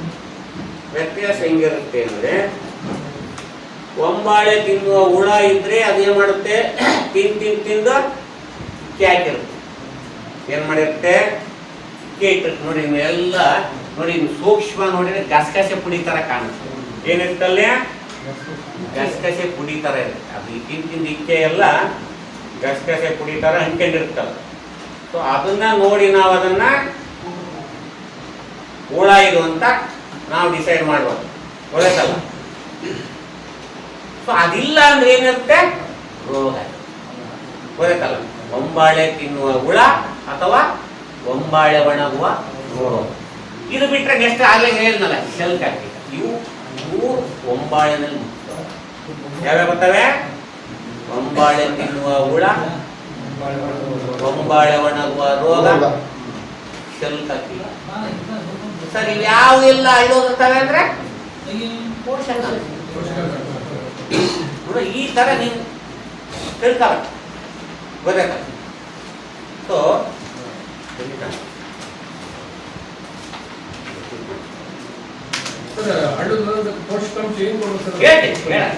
ಫಸ್ಟ್ ಇವೆಲ್ಲ ಕಾರಣ ಕೇಳ್ತಾರೆ. ಒಂಬಾಳೆ ನೋಡಿ ಇದನ್ನ ಅದಕ್ಕೆ ನೀವು ಬರಿಕಂಡಿಗೆ ಗೊತ್ತಾಗಲ್ಲ ಸರ್. ಅದಕ್ಕೆ ನೀವು ಆಫೀಸಿಗೆ ತರಬೇಕು. ಅದಕ್ಕೆ ಈ ತರ ಆಗಿರೋವನ್ನ ಒಂಬಾಳೆ ಒಂದು 2 ಹೆಸರು ಕಟ್ ಮಾಡ್ಕೊಂಡು ನಮ್ಮ ಹತ್ರ ತಂದ್ರೆ, ಇದ್ರಲ್ಲೂ ಅಷ್ಟೇ ಪೂರ್ತಿ ಒಣಗಿರೋದಂದ್ರೆ ಹುಳ ಇರಲ್ಲ. ಸ್ವಲ್ಪ ಹಸಿ ಇರುತ್ತೆ. ಅದಕ್ಕೆ ನಾನು ಹೇಳಿದ್ದು ಕಾಲು ಭಾಗ, ಅರ್ಧ ಭಾಗ, ಮುಕ್ಕಾಲು ಭಾಗ ಕಟ್ ಮಾಡ್ತೀನಿ ತಗೊಂಡು. ನಾವು ಇತ್ತೀಚೆಗೆ ಜಾಸ್ತಿ ಆಗ್ತಾ ಇದೆ ಶೆಲ್ಕ ಕೀಟ, ಒಂಬಾಳೆ ತಿನ್ನುವ ಹುಳ ಇತ್ತೀಚೆಗೆ ಜಾಸ್ತಿ ಆಗ್ತಾ ಇದೆ. ಇದನ್ನ ಎಚ್ಚರಿಕೆಯಿಂದ ಗಮನಿಸ್ಬೇಕು. ಇವೇನಾರ ಕಾರಣಕ್ಕೆ ರೆಗ್ಯುನಲ್ ಪಾಸು, ಕ್ಲೋರೋಪೈರಿಪಾಸು, ಬೆಂಜೋಯೇಟು ಇವು ನಾವು ಸಿಂಪಡಣೆ ಗೊತ್ತಾಗಲ್ಲ. ಮೊನ್ನೆ ಸಾಮಾನ್ಯ ಸಾರ್ ಕೊನೆಗೆ ಹೋಗ್ಕೊಂಡು ಔಷಧನೆ ನೀವು ಮೀಟಿಂಗ್ ಹೋಗಿದ್ರು ಇರ್ಲಿಲ್ಲ, ರುದ್ರಮಣಿಯವರು ಬರ್ಕೊಟ್ಟಿದ್ರು. ಅದು ಹುಳ ನೋಡಿ ಅವ್ರು ಈ ತರ ಔಷಧಿ ಹೊಡಿ ಅಂದ್ರು. 2 ಸರಿ ಸ್ಪ್ರೇ ಮಾಡಿಸಿದ್ವಿ ಸರ್. ಕರೆಕ್ಟ್ ನೋಡಿ, ನೀವು ಎಷ್ಟು ಸರಿ ಮಾಡಿ. ತಮ್ಮ ಹೆಸರು ನಾರಾಯಣಪ್ಪರೇ. ಔಷಧಿ ಎಷ್ಟು ಸರಿ ಹೊಡಿಬೇಕು ಸರ್? ಇದು ರೈತರಿಗೆ ಕೇಳ್ತಕ್ಕಂಥ ಔಷಧಿ ಎಷ್ಟು ಸರಿ ಹೊಡಿಬೇಕು, ಆಮೇಲೆ ಔಷಧಿ ಯಾವಾಗ ಹೊಡಿಬೇಕು. ನಾನು ಔಷಧಿ ಬರ್ಕೊಟ್ಟು ಹೊಡಿಯಪ್ಪ ಸರ್, ಮತ್ತೆ ಯಾವಾಗ ಹೊಡಿಬೇಕು? ಅವ್ರು ಹೇಳ್ದಂಗೆ ಮಾಡಿ. ಮತ್ತೆ ಯಾವಾಗ ಹೊಡಿಬೇಕು ಅಂತ ನಾನು ಹೇಳಂಗಿಲ್ಲ, ನೀವು ಹೇಳ್ಬೇಕು. ಯಾಕಂದ್ರೆ ಹೊಲ್ದಾಗಿರೋ ತೋಟದಾಗಿರೋರು ಯಾರು? ಇದೇಂಗೆ ಅಂದ್ರೆ ಬೇದಿ ಮಾತ್ರೆ ಬೇದಿಯಾಗಿದೆ, ಬೇದಿ ಮಾತ್ರೆ ಸರ್. ಮತ್ತೆ ಯಾವಾಗ ನುಂಗ್ಬೇಕು ಸರ್? ಒಂದು ಬಾರಿ ಔಷಧಿ ಸಿಂಪಡಣೆ ಮಾಡಿದ್ರೆ ಹಳೆ ಲಕ್ಷಣಗಳು ಹಾಗೆ ಇರ್ತವೆ, ಅವೇನು ಹೋಗಲ್ಲ. ಹೊಸವು ಸರ್ ಅವು ಗಮನಿಸ್ಬೇಕು. ನೀವೇನು ಔಷಧಿ ಸಿಂಪಡಣೆ ಮಾಡಿರ್ತಿಲ್ಲ, ಔಷಧಿ ಸಿಂಪಡಣೆ ಮಾಡಿರ್ತೀರಲ್ಲ, ಔಷಧಿ ಸಿಂಪಡಣೆ ಮಾಡಿರೋ ಲಕ್ಷಣಗಳು ಹಾಗೆ ಇರ್ತವೆ. ಹೊಸ ಒಂಬಳೆ ಬರ್ತಾವಲ್ಲ ಅವನ್ನ ಗಮನಿಸ್ಬೇಕು. ಅದರಲ್ಲಿ ಯಾವ ಕಾಣಿಸಿ ಅವ ಸಿಂಪಡಣೆ ಮಾಡಿ. ಆಮೇಲೆ ಔಷಧಿ ಯಾವಾಗ ಹೊಡಿಬೇಕು ನಿಮ್ಮ ತೋಟದಲ್ಲಿ ಅಂದ್ರೆ ಒಂದೆರಡು ಕೊಂಬಳೆ ಶುರು ಆಗುತ್ತೆ ನೋಡಿ ಅದು ಬಿಟ್ಟು ಕೆಲವರು ಅರ್ಧ ಹೊಲ ಇರುತ್ತೆ ಗೊತ್ತಾ ಸಾರ್ ಏನ್ ಮಾಡ ಮೊನ್ನೆ ಚಾಲ್ಕೆರೆ ತಾಲೂಕಿನವರು ಒಂದು 250 ಗಿಡ ಕಡ್ದಾಕ್ಬಿಟ್ಟಾರೆ ಬೇರೆ ಸಣ್ಣ JCB ತರಿಸಿ ಸುಳಿ ಕೊಳೆ ರೋಗ ಬಂದ್ಬಿಟ್ಟಿದೆ ಹೊಟ್ಟೆ ಹೊಡಿತಾವೆ ನೋಡಿ ಯಾಕಂದ್ರೆ ಬೇಡ ನಿನ್ನ ಪುಷ್ಟಿ ಬರ ಅಂತ ಫೋಟೋ ಹಾಕ್ಬಿಟ್ಟು ಸರ್ ಏನ್ ಮಾಡ್ಬೇಕು ಸರ್ ಅಂದ್ರು ಫೋನ್ ಮಾಡಿ ಹೊರಗೆ ಹಾಕಿದ್ಮೇಲೆ ಏನ್ ಮಾಡ್ಬೇಕು ಬೆಂಕಿ ಇಡ್ಬೇಕು ಅಂತ ಹೊಟ್ಟೆ ಹೊಡಿತಾವ್ರಿ ಒಂದೆರಡು ಗಿಡ ತಗೋಬೇಕು ಎಲ್ಲರಿಗೂ ಮಾಹಿತಿ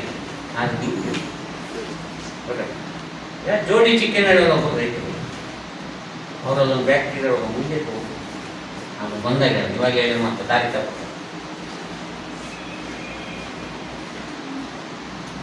ಇದು ಸುಳಿ ತೆಗಿಣೆ ಅಂತ ಇತ್ತೀಚೆಗೆ ಇದು ಜಾಸ್ತಿ ಆಗ್ತಾ ಇದೆ ಜಾಸ್ತಿ ಸುಳಿ ತೆಗಿಣೆ ಇದು ಸುಳಿ ಒಳಗೆ ಮಾತ್ರ ಸುಳಿ ಏನ್ ನೆಟ್ಟಿಗಿರುತ್ತಲ್ಲ ಅದ್ರಲ್ಲಿ ಮಾತ್ರ ರಸ ಇರುತ್ತೆ ಬೇರೆ ಗರಿಗಳ ರಸ ಇರಕ್ ಆಗಲ್ಲ ಅದಕ್ಕೆ ಏನಂತ ಹೆಸರು ಇಟ್ಟಿದೀವಿ ಸುಳಿ ತೆಗಿಣೆ ಸುಳಿನಲ್ಲಿ ಮಾತ್ರ ಅದು ಎಲ್ಲೆಲ್ಲಿ ಚುಚ್ಚಿ ಚುಚ್ಚಿ ಚುಚ್ಚಿ ರಸ ಏನಿರುತ್ತೋ ಅವೆಲ್ಲ ಮಚ್ಚೆಗಳಾಗ್ತವೆ ಹೊರಗಲ್ಲ ಮಚ್ಚೆಗಳಾಗ್ಬಿಟ್ಟು ನಿಮಗೆ ಏನು ಅನ್ಸುತ್ತೆ ಅಯ್ಯೋ ಯಾವ ರೋಗ ಬಂದಿದೆ ಅನ್ಸುತ್ತೆ ಅದು ರೋಗ ಅಲ್ಲ ಅದು ಆಮೇಲೆ ಅದು ಜಾಸ್ತಿ ಅಂದ್ರೆ ರೋಗ ಬರುತ್ತೆ ಅವ್ರ ರೋಗದ್ದು ಮಾಡ್ಕೋಬೇಕಾಗುತ್ತೆ ಜಾಸ್ತಿ ಹಾನಿ ಆದ ರೋಗ ಸುಳಿ ತೆಗಿಣೆ ಅಂತಾರೆ ಇದಕ್ಕೂ ಅದೇ ಔಷಧಿಗಳ ರಸ ಇರೋಗಳು ಎಲ್ಲ ಔಷಧಿ ಆಗಲೆಲ್ಲ ಔಷಧಿ ಬರ್ತದೆ ಇಮಿಡಾಕ್ಟೋಪಿಡು ಥಯಾಮೆಟಾಕ್ರಮ್ ಅಸಿಟಾಮಿಪ್ರಿಡು ವೈಮಿಟೇಟು ಮಾನಾಕ್ರಿಡೋಪ ಗೊತ್ತಾಯ್ತಲ್ಲ ಆ ಥರ ಆಗ್ತದೆ ಎಲ್ಲದರಲ್ಲಿದೆ ನೋಡಿ ಮೊನ್ನೆ ಆಲೂರವ್ರ ಒಬ್ರು ಔಷಧಿ ನಾವು 2 ತಿಂಗಳಿಂದ ಹೋಗಿದ್ದು ಆಲೂರವರು ಎಲ್ಲ ಭಯಂಕರ ಅವಳು ಒಂದೊಂದು ಸುಳಿ ಸಂದಿಲ್ಲ 10-20 ಔಷಧಿ ಹೊಡೆದು ಮತ್ತೆ ಹೋಗ್ತೀನಿ ಬಂದ್ಬಿಟ್ಟು ಸರ್ ಮತ್ತೆ ಬಂದವ ಏನ್ ಮಾಡ್ಬೇಕು ಔಷಧಿ ಹೊಡೆದ ಕಾಣಿಸ್ಕೊಂಡ ಅದು ಬಿಟ್ಟು ಲಕ್ಷಣಗಳನ್ನು ನೋಡಿ ಔಷಧಿ ಹೊಡಿಬೇಡ್ರಿ ಗೊತ್ತಾಯ್ತಲ್ಲ ಈ ಲಕ್ಷಣಗಳನ್ನ ನೋಡಿ ಔಷಧಿ ಹೊಡಿಬಾರ್ದು ಒಂದ್ಸರಿ ಅದು ಸುಳಿ ತೆಗಿನ ಲಕ್ಷಣ ಮಾತ್ರ ಗರಿ ಬಿದ್ದೋಗಂಗೆ ಹಂಗೆ ಇರ್ತಾರೆ ಗೊತ್ತಾಯ್ತಲ್ಲ ಅದು ನೋಡು ಹುಳ ಇತ್ತ ಸಂಧಿ ಆ ಹುಳ ನೋಡಿ ಔಷಧಿ ಹೊಡಿಬೇಕು ಕಳ್ಳ ಇದ್ರೆ ತಾನೇ ಗುಂಡಾಸ್ಬೇಕು ಸುಮ್ಮನೆ ಗುಂಡಾಸ್ತೀವಿ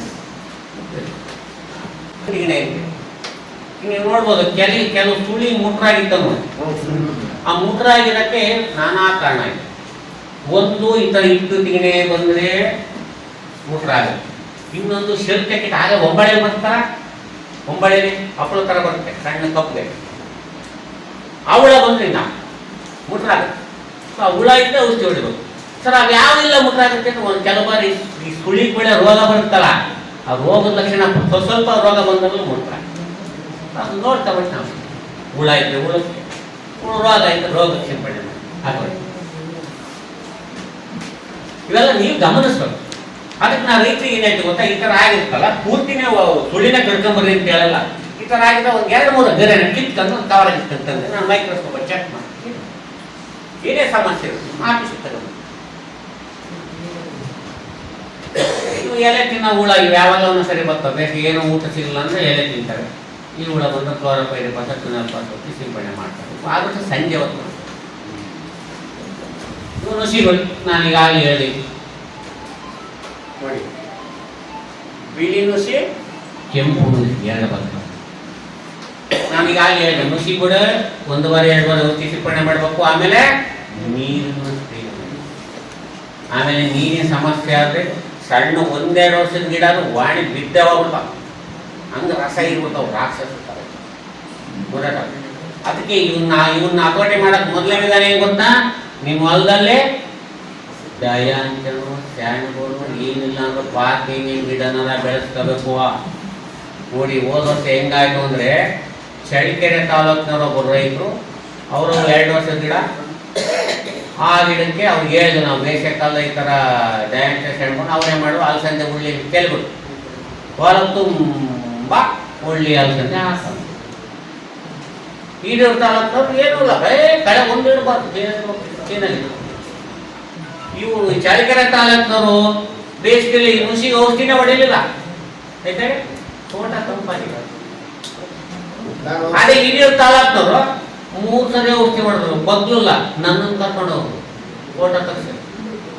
ಯಾವ್ದ್ರ ಜೊತೆ ಹೋಗಿ ಮುಟ್ಟಿ ಮೆಕ್ಕ ಮುಟ್ಟಾವ ಈಗ 3 ಸರಿ ಹೊಡ್ತೀನಿ ಸರ್ ಬಗ್ತಾ ಇಲ್ಲ ಅಂತ ಪಾಠ ಎಲ್ಲ ಬಗ್ತಾ ಅದಕ್ಕೆ ಹೇಳಿದ್ದು ಪ್ರತಿಯೊಬ್ಬ ಅಡಿಕೆ ಬೆಳೆಗಾರರು ಮಾಡೋ ಮೊದಲನೇ ಕೆಲಸ ತೋಟದಲ್ಲಿ ಹಸಿರು ಇಲ್ಲ ಅಂದ್ರೆ ಮುಷಿ ಹಾಕಿ ಮಾಡಪ್ಪ. ನಾನು ವರ್ಷಕ್ಕೆ 2 ಸರಿ ಮಾಡ್ತೀನಿ ಸರ್. ಒಂದ್ಸರಿ ಸೆಣಬು, ಒಂದ್ಸರಿ ಉಳ್ಳಿ ಅಳಿಸಿದ್ದೆ, ಒಂದ್ಸರಿ ಇದನ್ನ ಹಾಕಿದ್ದೀನಿ ಸರ್. ಒಳ್ಳೇದು 4 ವರ್ಷದ ಗಿಡ. ಈಗ ಈ ಬೇಸಿಗೆ ಪೂರ್ತಿ ಮಳೆಗಾಲದಲ್ಲಿ ಮಳೆಗಾಲದಾಗೆ ಗೊಬ್ಬರ ಮಾಡ್ತೇನೆ ಮುಗಿಸಿ, ಬೇಸಿಗೆಯಲ್ಲಿ ಮಾತ್ರ ಹೆಸರಾಗಿದೆ ಬಿಳಿ ನುಸಿ. ಇದು ಗೊತ್ತಾಗಲ್ಲ ನಿಮಗೆ, ಅಕ್ಕೇ ಎಲೆ ಕಿತ್ತಂಬರ. ಕೆಂಪು ನುಸಿ ಅಂದ್ರೆ ಬೆಳಗಾಗಿ ಅಂದ್ರೆ ಗೊತ್ತಾಗುತ್ತೆ. ಬಟ್ ಔಷಧಿ ಒಂದೇ. ಔಷಧಿಗಳು ಡೈಕಾಪಲ್ ಹೇಳ್ತಿದ್ದೆ ಮುಂಚೆ, ಇವಾಗ ಫೆನಾಜಾಕ್ಟಿನ್, ಪ್ರೊಪರ್ಗೈಟು, ಫೆನ್ಫೈರಾಕ್ಸಿಮೇಟು ಅಂತೇಳಿ ಸುಮಾರು ಔಷಧಿಗಳು ಬಂದವೆ ಎಲ್ಲ. ಆಮೇಲೆ ಔಷಧಿ ಇವ್ನು ಸಿಂಪಡಣೆ ಮಾಡ್ಬೇಕಾದ್ರೆ ಎಲೆ ಕೆಳಗೆ ಇಳಿಬೇಕು, ಅದು ಇಂಪಾರ್ಟೆಂಟು. ಸುಮ್ಮನೆ ಮ್ಯಾಲೆ ಇಟ್ಕೊಂಡು ಬರ್ತಾರೆ, ನೀವು ಕೆಲಸದಲ್ಲಿ ಕೊಟ್ಟರು ಓದಂಗೆ ಅಪ್ಪ ಎಲೆ ಕೆಳಗೆ ಇದೆ. ಅದ್ರ ಮೇಲೆ ಔಷಧಿ ಬಿತ್ತರಷ್ಟೇ ಕಾಯಿದೆವೋ, ಇಲ್ಲಾಂದ್ರೆ ಕಾಯಲ್ಲ. ಆಮೇಲೆ ಇದಕ್ಕೆ ಗಮ್ ಹಾಕಿ ಸಿಂಪಡಣೆ ಮಾಡ್ಬೇಕು. ಅಂಗಡಿಯಲ್ಲಿ ಗಮ್ ಅಂತ ಕೊಡ್ತಾರೆ, ಅಂಟು 4 ಸಿಂಪಡಣೆ ಮಾಡ್ತಾರೆ. ಅದಕ್ಕೆ ಇಂಗ್ಲೀಷಲ್ಲಿ ವೆಟ್ಟಿಂಗ್ ಏಜೆಂಟ್, ಸ್ಪ್ರೆಡ್ಡಿಂಗ್ ಏಜೆಂಟ್ ಅಂತಾರೆ. ನಾವು ಆಡ ಭಾಷೆ ಗಮ್. ಬಸವಳ ಮಳೆ ಜಾಸ್ತಿ ಆದ್ರೆ ಬರುತ್ತೆ. ಮಳೆಗಾಲ ಜಾಸ್ತಿ ಆದರೆ ನಮ್ಮ ಚಿತ್ರದುರ್ಗ ತಾಲೂಕು ಹುಣಸೆ ಕಟ್ಟೆಯನ್ನು ಊರಲ್ಲಿ ಹಳ್ಳದ ತುಂಬ ರಾಶಿ ಓಣಿ ಚಿಲ್ಲಗಲ್ಲ. ಇದು ಅಲ್ಲೇ ಫೋಟೋ ಇದೆ ಅಲ್ಲಿ ಬಸವಳ ನೋಡಿ ಹೆಂಗೆ ರಾಶಿ. ನಾವು ಹಿಂದೆ ಚಿಕ್ಕವರಾಗಿದ್ದ ಬಸವಳ ಕೊಂಡ್ರೆ ಕೈ ಮುಗಿತೀವಿ, ಈಗ ಅದ್ರ ಕಾಲು ಮುಗಿಯಂಗ. ನೋಡಿ ಬಸವಳ ಜೀವನ ಚಕ್ರ ಇದೆ. ಇದನ್ನ ಹೆಂಗೆ ಅಥಾರಿಟಿ ನೋಡಿ, ಅವರು ಒಂದೊಂದು 500-1000 ಮಟ್ಟಕ್ಕೆ ಅಂತ ಇಡುತ್ತಾರೆ ಒಂದೊಂದು ಹುಳ. ಅದಕ್ಕೆ ಕೈ ಮೊದಲನೇದು ಕೈಯಿಂದ ಹಾಕ್ತಾರೆ, ಎಲ್ಲೋ ಒಂದೊಂದಿದೆ ಸರ್. ಹೊಲ ತುಂಬ ಇದ್ರೆ ಕೈಯಿಂದ ಹಾಕ್ತಾರೆ. ಆಮೇಲೆ ಸೀಮೆ ಎಣ್ಣೆ ಹಾಕೋಕೊಂಡ ಉಪ್ಪು ಹಾಕ್ತಾರೆ. ಬಸವನೊಳಕ್ಕೆ ಏನು ಗೊತ್ತಾ, ಓಡಾಡೋ ಜಾಸ್ತಿ ರಂಗೋಲಿ ಹಾಕ್ತೀವಿ, ಒಂದು 2 ಇಂಚು ಕೊಟ್ಟರೆ ಉಪ್ಪನ್ನು ಅಲ್ಲೆಲ್ಲ ಉದಿಸಿ ಅದ್ರ ಮೇಲೆ ಉಪ್ಪು ಅಥವಾ ಸುಣ್ಣ ಅದ್ರ ಮೇಲೆ ತೆಳ್ಕೊಂಡು ಹೋದ್ರೆ ಹಂಗೆ ಸತ್ತೋಗ್ಬೋದು. ಅದ್ರ ಚಾವು ದೇಹ ಭಾಳ ಸ್ಮೂತ್ ಇರುತ್ತೆ. ಆಮೇಲೆ ಮೆಟಾಲಿಯಲ್ ಅಂತ ಬರ್ತಾವೆ, ಈ ಕುರ್ಕುರೆ ಬರ್ತಲ್ಲ ನಮಗೆ, ಆ ಕುರ್ಕುರೆ ಥರ ಕೇಳಿ ಬರ್ತಾವೆ, ಅವನ್ನ ಹಾಕಿ ಅವೆಲ್ಲ ರೇಟ್ ಜಾಸ್ತಿ ಆಗುತ್ತೆ. ಸುಲಭವಾದ ವಿಧಾನ ಇದು. ಯಾವ ಅಕ್ಕಿ ತೌಡು, ಬೆಲ್ಲ, ಆಮೇಲೆ ಥೈರಾಯ್ಡ್ ಕಾರ್ಬನ್, ಈ 3 ಬೆರೆಸ್ಬಿಟ್ಟು ವಿಷ ಪಾಷಾಣ ಮಾಡಿ ಹಾಕ್ಬೇಕು. ಈಗ ಹೆಂಗೆ ಹಾಕ್ಬೇಕು ಅಂದರೆ, ಅಕ್ಕಿ ತೌಡು ಬೆಲ್ಲನ ಬರಿಕೆ ಕಲಿಸ್ಬೇಕು 1 ದಿನ ಮುಂಚೆ. ಇದನ್ನ 1 ದಿನ ಇಡಬೇಕು. ಮಾರ್ನಿಂಗ್ ಸಾಯಂಕಾಲಕ್ಕೆ ಏನು ಮಾಡಬೇಕು, ವಿಷ ಹಾಕ್ಬೇಕು. ಯಾವುದು ಥೈರಾಯ್ಡ್ ಕಾರ್ಬನ್ 100 ಗ್ರಾಮ್, 10 kg ಅಕ್ಕಿ ತೌಡು 2 kg ಬೆಲ್ಲ ಹಾಕಿ ಕಂಪ್ಲೀಟ್ ಮಾಡ್ದಂಗೆ ಮಾಡಬೇಕು. ಪಾಯಸ ಮಾಡಬೇಕು, ಕಂಪ್ಲೀಟ್ ಮಾಡ್ದಂಗೆ ಮಾಡಿ 1 ದಿನ ಇಟ್ಟು ಮಾರನೇ ದಿನ ನೀವು ಸಾಯಂಕಾಲ ಥೈರಾಯ್ಡ್ ಕಾರ್ಬನ್ ವಿಷ ಇದು, ಇದನ್ನು ಬರೀ ಕೈಲಿ ಯಾರು ಕಲಿಸಿ ಉಳಕ್ಕೆ ನಮಗೆ ಅವನೇ ಹೋಗ್ಬೇಕು. ಹುಷಾರಾಗಿರ್ಬೇಕು. ಅದನ್ನ ಕೈ ಗ್ಲೌಸ್ ಹಾಕಬೇಕು, ಇಲ್ಲ ಪ್ಲಾಸ್ಟಿಕ್ ಕವರ್ ಹಾಕೊಂಡು ಹೊರಗೆ. ಸೊ ಇದನ್ನ ನೀವು ಸಾಯಂಕಾಲ ಹೊತ್ತು ಎಲ್ಲೆಲ್ಲಿ ಬಸವಳ ಜಾಸ್ತಿ ಓಡಾಡ್ತಾವೆ ನೋಡ್ಕೊಂಡು ಅಲ್ಲೆಲ್ಲಿ ಸ್ವಲ್ಪ ರಂಗೋಲಿ ಥರ ಹಾಕೊಂಡು ಉದುರಿಸ್ಬಿಟ್ರೆ ಅವು ನಾವು ವಾಸನೆ ಬಂದು ತಿಂದು ಸಾಯ್ತವೆ. ಅದ್ರ ಮೇಲೆ ತೆವಳ್ಕೊಂಡು ಹೋದ್ರೆ ಆಮೇಲೆ ಇನ್ನೊಂದು ಬಸವನೊಳಕ್ಕೆ ಒಳ್ಳೆ ವಿಧಾನ ಏನು ಗೊತ್ತಾ, ಅಲ್ಲೆಲ್ಲೆಲ್ಲಿ ಅಕ್ಕೆಗೆ ರಾಶಿ ಹಾಕ್ಬಿಟ್ಟು ಅದರಲ್ಲೇ ಬಂದು ಸೇರ್ಕೊಂಡು ಸಾಯ್ತು. ಸೊ ಈ ರೀತಿ ನಾವು ಬಸವನ ಹುಳುವನ್ನು ಹಾಕೊಳ್ಳಿ. ಇದು ಸುಳಿ ಕೊಳೆ ರೋಗ, ಇತ್ತೀಚೆಗೆ ದೊಡ್ಡ ಸಮಸ್ಯೆ. ಸುಳಿ ಕೈ ಬರುತ್ತೆ, ಕ್ಯಾಟ್ ವಾಸಿ ನೋಡಿ, ಸುಳಿ ಕೈ ಬರುತ್ತೆ, ಕೆಟ್ಟ ವಾಸಿ. ಆಕ್ಚುಲಿ ನೀವು ಉಲ್ಟಾ ಆಗಿದೆಯಲ್ಲ, ನೀವು ಸುಳೆ ಇದೆಯಲ್ಲ ಮೇಲಿಂದ ಇಲ್ಲಿವರೆಗೂ ಕೊಳ್ತಿರುತ್ತೆ. ಇಲ್ಲಿ 3 ವಿಧಾನ ಇದೆ ಸುಳಿ ಕೊಳೆಯನ್ನು ಹತೋಟಿ ಮಾಡಲಿಕ್ಕೆ. ಮೊದಲನೇದು ಸೀಳ್ಬೇಕು. ಎಲ್ಲಿವರೆಗೂ ಸೀಳ್ಬೇಕಪ್ಪ ಅಂದ್ರೆ, ಈ ಕುಡಿ ಇದೆಯಲ್ಲ ಇಲ್ಲಿವರೆಗೂ ಸೀಳಿದ್ರೆ ಮೇಲೆ ಒಂದು ಇಂಚು ಬಿಟ್ಟು ಸೀಳ್ಬೇಕು. ಅದ್ಬಿಟ್ಟು ಅದನ್ನು ಸೀಳ್ಬಾರ್ದು. ಮೊದಲನೇ ವಿಧಾನ ಸೀಳ್ಬೇಕು. ಎಲ್ಲಿವರೆಗೂ ಸೀಳ್ಬೇಕು, ಬುಡದಲ್ಲಿ ಕುಡಿ ಇದೆಯಲ್ಲ ಅದು ನೋಡ್ಕೋಬೇಕು ನೀವು. ಒಂದು ಗಿಡದಾಗ ಅಲ್ಲಿವರೆಗೂ ಅಷ್ಟೇ ಸೀಳ್ಬೇಕು, 1 ಇಂಚ್ ಮೇಲೆ ಬಿಟ್ಟು. ಅದ್ಬಿಟ್ಟು ಅದನ್ನು ಸೀಳಿ ಹೊಟ್ಟೆ ಕೊಯ್ದಂಗ ಅಷ್ಟು ಸೀಳ್ಬಿಟ್ಟು ಔಷಧಿ ಸಿಂಪಲ್ ಸುರಿದ್ರೆ ಹೊಸ ಸುಳಿ ಒಂದು. ಎರಡನೇ ನೀವು ಕಡಿತಾರ್ಕಲ್ಲ, ಕಡಿಬೇಕಾದ್ರೆ ಎಲ್ಲಿ ಕಡಿಬೇಕು ಹೇಳಿ ಕತ್ತರಿಸ್ಬೇಕಾದ್ರೆ ಆ ಕುಡಿ ನೋಡ್ಕೊಂಡು ಅದ್ರ ಮೇಲೆ 1 ಇಂಚ್ ಆಗ್ಬಿಟ್ಟು ಅದನ್ನು ಸೇರಿಸ್ಕೊಂಡ್ರೆ ಕಾಲೇ ತಗೊಂಡಂಗಾಗ್ತದೆ ಗಿಡಪ್ಪ. ಇನ್ನು ಕೆಲವು ರೈತರು ಹೇಳಿದ್ರು ಇದಿರ್ತಾವ, ಯಾಕೆ ಸರ್ ಕಡಿಬೇಕು ಸೀಳ್ಬೇಕು, ಕೊಳ್ತಾ ಇರ್ತಲ್ಲ 2 ಬೈಗೆ ತಗೊಂಡು ಈ ಕಡೆಗೆ 1 ಬೈಗೆ ತೂತ, ಆ ಕಡೆಗೆ 1 2 ತೂತ ಮಾಡಿ ಕೆಲಸ ಹೊರ ತಂದು ವಾಸ ನಿಮ್ಮ ಗೊತ್ತಲ್ಲ. ಇಷ್ಟು ಮಾಡಿ ಆಮೇಲೆ ಔಷಧಿನ ಸುರಿಬೇಕು. ಯಾವುದು ಕಾಪರಾಕ್ಸಿ ಕ್ಲೋರೈಡ್ ಪ್ಲೇಟಾಕ್ಸ್ 3 ಗ್ರಾಮ್ 1 ಲೀಟರ್ಗೆ ಹಾಕ್ಬಿಟ್ಟು ಸೂಳಿ ಒಳಗೆ ಇಳಿಯಂಗೆ ಹಾಕ್ಬೇಕು. ಅದು ಇಂಪಾರ್ಟೆಂಟ್. ಹೋದ ವರ್ಷ ನಮ್ಮ ಎಲೆಕ್ಷನ್ ಟೈಮಲ್ಲಿ ನಮ್ಮ ಹಿರಿಯ ರೈತರು ಬಂದ್ಬಿಟ್ಟು ಸರ್ ಬಿಳಿ ಕೊಳೆ ರೋಗಕ್ಕೆ ಔಷಧಿ ಬರ್ಕೊಂಡು ನಾನಿರಲಿಲ್ಲ, ನಮ್ಮ ಹುಡುಗ ಮನೆ ಇದ್ರಲ್ಲ ಅವರಿದ್ರು, ಔಷಧಿ ಬರ್ಕೊಂಡು ಇದೇ ಔಷಧಿ ಬಾರಿಸ್ಕೊಂಡು ಹೋದ್ರು. ಕ್ಯಾನ್ವಾಸ್ ಮಾಡೋದೆಲ್ಲ ಔಷಧಿ ಹೊಡಿತಾರೆ, ಕೆಲಸ ಕೊಟ್ಟು ಹೊಡೆಯಲ್ಲ ಔಷಧಿ ಅಂದ್ರೆ ಹೋದ್ರ ಕ್ಯಾನ್ವಾಸ್ ಮಾಡೋದು. ಅವನು ಹಿಂಗೆ ಹಿಡ್ಕೊಂಡು ಹೋದ, ಔಷಧಿ ಒಳಗೆ ಹೋಗುತ್ತಾನೆ, ರೋಗ ಹೋಗೋದು, ಇನ್ನೊಂದು ಗಿಡ ಹೋಗೋದು ಅಂದ್ರೆ ಯಾರೀ ಔಷಧಿ ಬರ್ಕೊಡ್ತಾರೆ ಕರೆಕ್ಟ್. ನಾನಿದ್ದು ನನ್ನನ್ನು ಇರ್ತಾನೆ ನೋಡಿ, ಔಷಧಿ ಬರ್ಕೊಟ್ರೆ ಔಷಧಿಗಳು ಇನ್ನೂ ಒಂದು ಗಿಡ ಅಲ್ಲ ಸುಳಿ ಕಳ್ದು ಹೋಗ್ಬೇಕು, ಸರಿಯಾದ ಔಷಧಿ ಬರ್ಕೊಟ್ಟಿಲ್ಲ ಕರೆಕ್ಟಾಗಿ ಬರ್ಕೊಟ್ಟಲ್ಲ ಸರ್, ಮತ್ತು ಹೋಗಿಲ್ಲ ಅಂತ ಹೆಂಗೆ ಯಾರು ಔಷಧಿ ಹೊಡೆದ್ರೆ ನಾನು ಕ್ಯಾನ್ವಾಸ್ ಹೋಯ್ದೆ, ನಾನು ಹುಡುಕ್ ಕೊಟ್ಟಿದ್ದೇನೆ. ಮತ್ತೆ ನಾನು ಮೈ ತೊಳ್ಕೊಳಕ್ಕೆ ಹೇಳಿದ್ದೆ, ಬರೀ ಕೈ ತೊಳ್ಕೊಂಡು ಬಂದಿದೆಯಲ್ಲ, ಮೈ ತೊಳ್ಕೊಂಡ್ರೆ ಹೋಗೋದು, ಕೈ ತೊಳ್ಕೊಂಡು ಹೋಗುತ್ತಾ? ಸುಳಿ ಒಳಗೆ ಇಳಿಯಂಗೆ ಸುರಿಬೇಕು ನೋಡಿ, ಸುಳಿ ಒಳಗೆ ಇಳಿಯಂಗೆ ಸುರಿದ್ರು ಮಾತ್ರ ರೋಗ ಹೋಗೋದು. ಮ್ಯಾಗಡೆ ಹಿಡ್ಕೊಳ್ಳೋದು ಉಪಯೋಗ ಇಲ್ಲ, ಯಾಕಂದ್ರೆ ಒಳಗೆ ಹೋಗ್ಬೇಕಲ್ಲ ಔಷಧಿ ಮಾಡಿ. ಆಮೇಲೆ ಇದು ಮಳೆಗಾಲದಲ್ಲಿ ಜಾಸ್ತಿ, ಈಗ ಕೆಲವೆಲ್ಲ ಇವಾಗಲೂ ಹೇಳ್ತಿದ್ರು, ಬಟ್ ಮಳೆಗಾಲದಲ್ಲಿ ಜಾಸ್ತಿ, ಇವಾಗ ಜಾಸ್ತಿ ಆಗಲ್ಲ.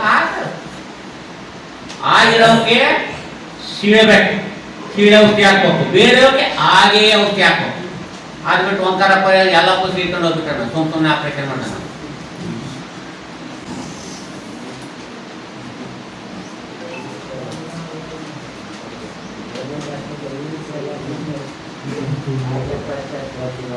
ಇದು ಎಲೆ ಚಕ್ಕೆ ರೋಗ ಎಲ್ಲ ಕಡೆ ಬರ್ತದೆ ನೋಡಿ. ಎಲೆ ಚಿಕ್ಕ ನೋಡಿ, ನುಸಿ ಬಂದ್ರೆ ನುಸಿಯಿಂದ ಎಲೆ ಚಿಕ್ಕೆ ರೋಗ ಬರುತ್ತೆ, ಯಾಕಂದ್ರೆ ರಸ ಇದ್ಮೇಲೆ. ಆಮೇಲೆ ಸುಳಿ ತಿಗ್ನೆ, ಆ ಸುಳಿನಲ್ಲೆಲ್ಲ ರಸ ಇರೋದ್ರಿಂದ ಮಚ್ಚೆ ಬಂದು ರೋಗ ಬರುತ್ತೆ.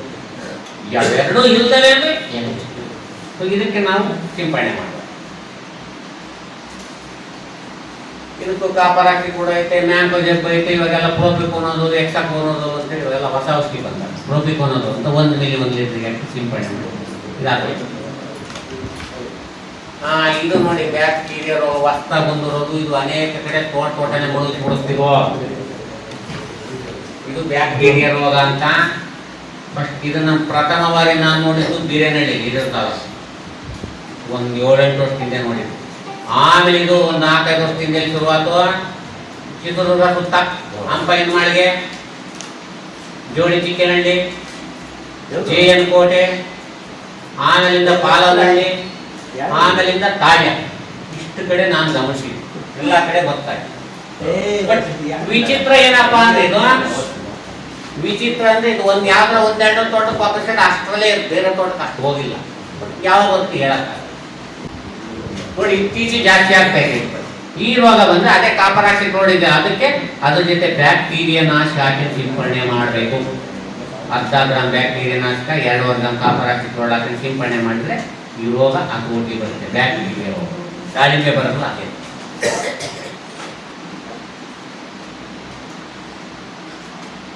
ನೋಡಿ, ಒಂಬಾಳೆ ಒಣಗುವ ರೋಗ ನಾನು ಹೇಳಿದೆ, ಒಂಬಾಳೆ ತಿನ್ನುವ ಹುಳ, ರಸ ಇರುವ ಹುಳ, ಒಂಬಾಳೆ ಒಣಗುವ ರೋಗ. ಇದು ಇತ್ತೀಚೆಗೆ ಜಾಸ್ತಿ ಆಗ್ತಾ ಇದೆ, ಹೋದ.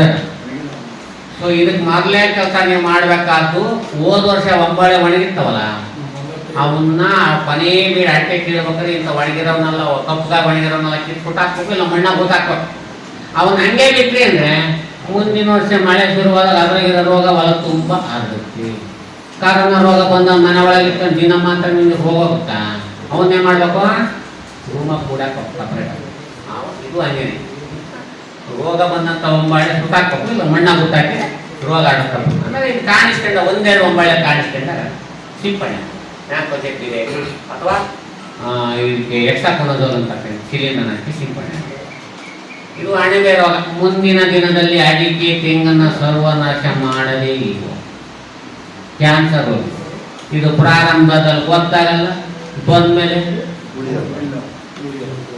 ಇದಕ್ಕೇನ್ ಮಾಡ್ಬೇಕಪ್ಪ ಅಂದ್ರೆ ಮನೆಗೆ ಎಮ್ಮೆದನ್ನ ಸಾಕು.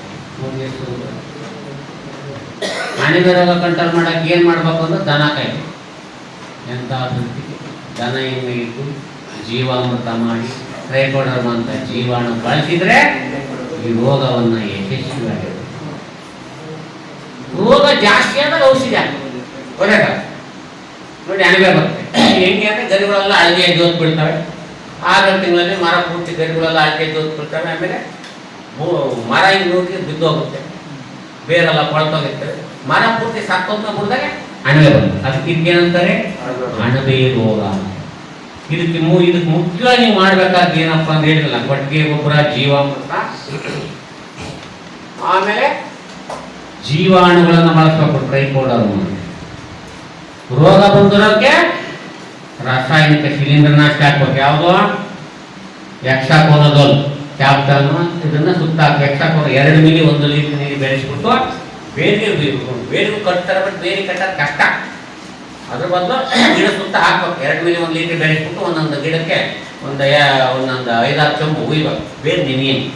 ಬಟ್ ಔಷಧಿ ಹಾಕ್ಬೇಕು. ಒಂದು ಎಚ್ಚರಿಕೆ ಕ್ರಮ ಏನಪ್ಪ ಅಂದರೆ, ನೀವು ಫಸ್ಟ್ ನೀರು ಕಟ್ಬೇಕು, 1 ದಿನ ಬಿಡಬೇಕು, ಮಾರನೇ ದಿನ ಔಷಧಿ ಹಾಕ್ಬೇಕು. ಔಷಧಿ ಹಾಕಿದ್ರೆ 4-6 ದಿನ ನೀರು ಕಟ್ಟಬಾರ್ದು. ಯಾಕೆಂದ್ರೆ ಔಷಧಿ ಹಾಕಿ ನೀರು ಕಟ್ಟರೆ ಅದೇನ ನೀರನ್ನೇ ಹೋಮ ಮಾಡೋಣ, ವೇಸ್ಟ್. ಇದು ಔಷಧಿ ಆಗಲ್ಲ. ಎಕ್ಸಾಕೋನಜೋಲ್ ಹಾಕ್ಬೇಕು. ಆಮೇಲೆ ರೋಗ ಬಂದ್ರೆ ಸುತ್ತ ಮ್ಯಾಕ್ರೋ ಜಬ್ಬು ಅಥವಾ ಕಾಪರ್ ಹಾಕಿ ಸುತ್ತ ಸುರಿಬೇಕು. ರೋಗ ಹರಡಬಾರ್ದು. ಚೆನ್ನಾಗಿಲ್ಲ. ಈ ರೋಗ ಬಂದ್ಮೇಲೆ ಅದೇ ಮನೆ ಬೆಂಕಿದ್ದ ಬಾಯಿ ನಂದಿದ್ರು ಗೊತ್ತಲ್ಲ. ಆದ್ರಿಂದ ನೋಡಿ, ಇದು ಹೆಂಗೆ ಅಂದ್ರೆ ಇವೆಲ್ಲ ಜೀವಾಣುಗಳನ್ನ ನೀವು ಬಳಸೋಕೆ ಟ್ರೈಕೋಡರ್ಮ ಗೊತ್ತಲ್ಲ. ಈ ರೋಗ ಬರ್ತಲ್ಲ, ಈ ರೋಗಾಣು ಹೆಸರು ಏನೇಳಿ ಗ್ಯಾನೋಡರ್ಮ ಅಂತ. ನೋಡಿ ಎಷ್ಟು ಚೆನ್ನಾಗಿ ಹೆಸರು ಇದಾವ. ಒಂದು ರೋಗಾಣು ಹೆಸರು ಗ್ಯಾನೋಡರ್ಮ, ಅದನ್ನ ಕಂಟ್ರೋಲ್ ಮಾಡೋ ಜೀವಾಣು ಹೆಸರು ಟ್ರೈಕೋಡರ್ಮ. ನೋಡಿ, ಟ್ರೈಕೋಡರ್ಮ ಬಳಸಿದ್ರೆ ಗ್ಯಾನೋಡರ್ಮ ಬಿಟ್ಕಣ. ನೋಡಿ, ಟ್ರೈಕೋಡರ್ಮನ ಒಂದು ಶಿಲೀಂಧ್ರ, ಈ ಗ್ಯಾನೋಡರ್ಮನ ಒಂದು ಶಿಲೀಂಧ್ರ. ಒಂದು ಪೊಲೀಸ್ನರ್ ಇದ್ದಂಗೆ ಟ್ರೈಕೋಡರ್ಮ, ಇದು ಕಾಯಿಲೆಗಳಿದ್ದಂಗೆ. ಪೊಲೀಸ್ನರ್ ಕೆಲಸ ಮಾಡೋ ಜೀವಾಣುವನ್ನ ಬೇಡಿ ಕೊಟ್ರೆ ಕಾಯಿಲೆಗಳನ್ನು ಬಿಟ್ಕೊಳ್ಳೋದಿಲ್ಲ. ಹಂಗಂತೇಳಿ ಕಾಡಿಗೆ ಪೊಲೀಸ್ನರ್ ಕಳಿಸಿ ಅವ್ರಿಗೆ 4 ದಿನ ಊಟ ಕೊಡೋಣ ಅವ್ರೇನಾಗ್ತಾರೆ? ಮತ್ತೆ ಟ್ರೈಕೋಡರ್ಮ ಊಟ ಕೊಡೋದಿಲ್ಲ. ಊಟ ಏನು? ಕೊಟ್ಟಿಗೆ ಗೊಬ್ಬರ. ಟ್ರೈಕೋಡರ್ಮಗೆ ಏನು ಊಟ? ಕೊಟ್ಟಿಗೆ ಗೊಬ್ಬರ. ನೋಡಿ, ಎಲ್ಲದಕ್ಕೂ ನಾವು ಸರ್ವರಕ್ಕೂ ಸಗಣಿಗೆ ಮತ್ತು ಸಗಣಿ ಬಳಸಲಿಲ್ಲ ಅಂದ್ರೆ ತರಕಾರಿ ಸಾರಾಯಿ ಬಂದು ಮಾಡ್ತಾರೆ. ಆದ್ದರಿಂದ ಪ್ರತಿಯೊಬ್ಬ ರೈತರು ಜೀವಾಮೃತ ಮಾಡಬೇಕು.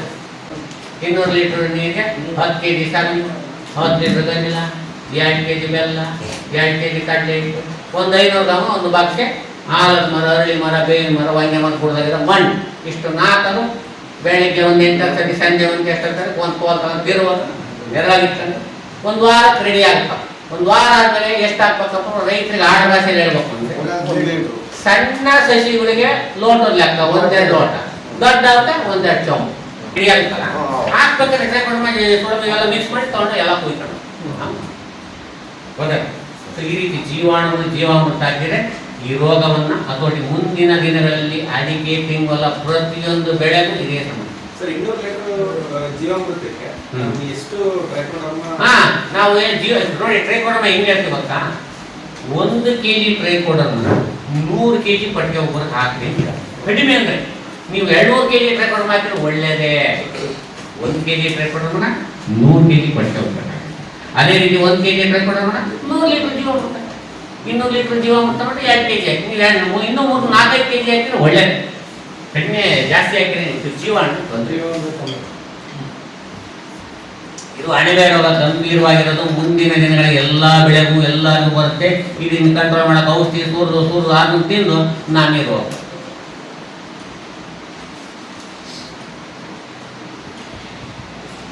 ಇಡೀ ಮಂಡಿಗೆ ನಿಮ್ಗೆಲ್ಲ ಗೊತ್ತಿದೆ. ಎಲ್ಲ ಊರಲ್ಲೂ ಐತೆ, ಎಲ್ಲ ಕಡೆ ಇಡೀ ಮಂಡಿಗೆ 2 ಥರ ಬರುತ್ತೆ. ಒಂದು ತಲೆ ಸಣ್ಣ ಆಗುತ್ತೆ, ಇನ್ನೊಂದು ತಲೆ ಬೆಂಡ. ಇಡೀ ಮಂಡಿಗೆ ಏನೊಂದು ಸಮಸ್ಯೆ ಇದೆ.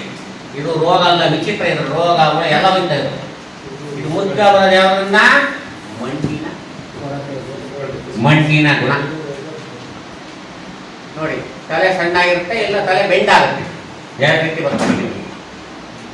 ಆ ಇಡೀ ಮಂಡಿಗೆ ಬಂದೋದ್ರಾಗೆ ರಸಾಯನ ಹುಳ ಇರ್ತದೆ. ಆಗಲೇ ಹೇಳಿದ್ರೆ ಸ್ವಲ್ಪ ಅವಿರ್ತವೆ. ಆಮೇಲೆ ಸುಳಿ ಕೊಳ್ತಾಗಿರುತ್ತೆ. ಆಮೇಲೆ ಸುಳಿ ತಿಗಣೆ ಇರುತ್ತೆ. ನೋಡಿ, ಬೆಚ್ಚಗೆ ಬಿಡುತ್ತೆ ಇವೆಲ್ಲ. ನೋಡಿ, ಎಲೆಚುಕ್ಕೆ ರೋಗ ಇರುತ್ತೆ, ಸುಳಿ ಕೊಳೆ ರೋಗ, ಎಲೆಚುಕ್ಕೆ ರೋಗ, ರಸಾಯನ ಹುಳ, ನುಸಿ ಇರ್ತವೆ, ಎಲ್ಲ ಮಿಕ್ಸ್, ಎಲ್ಲ ಬಿರ್ತವೆ. ಅದೇ ಮನುಷ್ಯ ವೀಕ್ ಆದ ನೋಡಿ ಬೆಂಡ್ ಆಗಿದೆ ಇದು ಮೀಡಿಯಂ ಇಂಡಿಗೆ ನೋಡಿ ಆ ಮರನ ಕೊಯ್ದು ನೋಡಿ ಅವ್ರ ಒಂದು ನೋಡ ಎಲ್ಲ ಒಂದು ನೋಡಿದ್ರೆ ಏನೋ ದೋಷ ಬರ್ಕೊಡೋದು ನಾನು ಅಂತ ಸಮಸ್ಯೆ ಮಣ್ಣಿನ ಇದಕ್ಕೆ ಏನೇನು ಮಾಡ್ತಾರೆ ಮಣ್ಣಿನ ಗುಣವನ್ನ ಸ್ವಲ್ಪ ಇಂಪ್ರೂವ್ ಮಾಡಬೇಕು ಅದಕ್ಕೆ ಜೀವಾಮೃತನೇ ಇದಕ್ಕೆ ರಾಮಬಾಣ ಇಡೀ ಮುಂಡಿಗೆ ರಾಮಬಾಣ ಯಾವುದು ಜೀವಾಮೃತ ಹಾಕಿ ಕೊಟ್ಟಿಗೆ ಗೊಬ್ಬರ ಹಸಿರೆಲೆ ಗೊಬ್ಬರ ಹಾಕಿ ಮಣ್ಣಿನ ಗುಣ ಇದು ಹೆಂಗೆ ಇಡಿಮಿಡಿಗೆ ಬರೋಕ್ಕೆ ಕಾರಣ ಏನಪ್ಪ ಅಂದರೆ ನಿಮ್ಮ ಅಡಿಕೆ ಬುಡದಲ್ಲಿರ್ತಕ್ಕಂಥ ಮಣ್ಣು ಕಲ್ಲಾಗಿರುತ್ತೆ ಯಾವ ಅಡಿಕೆ ಕೊಡ್ತಾರೆ ಯಾರೇನು ಬಡವರಿರಲ್ಲ ಎಲ್ಲ ಕೊಟ್ಟಿರ್ತಾರೆ ರಸಗೊಬ್ಬರ ಆಗೋದು ಬೇರೆ ಸಿಗಲ್ಲ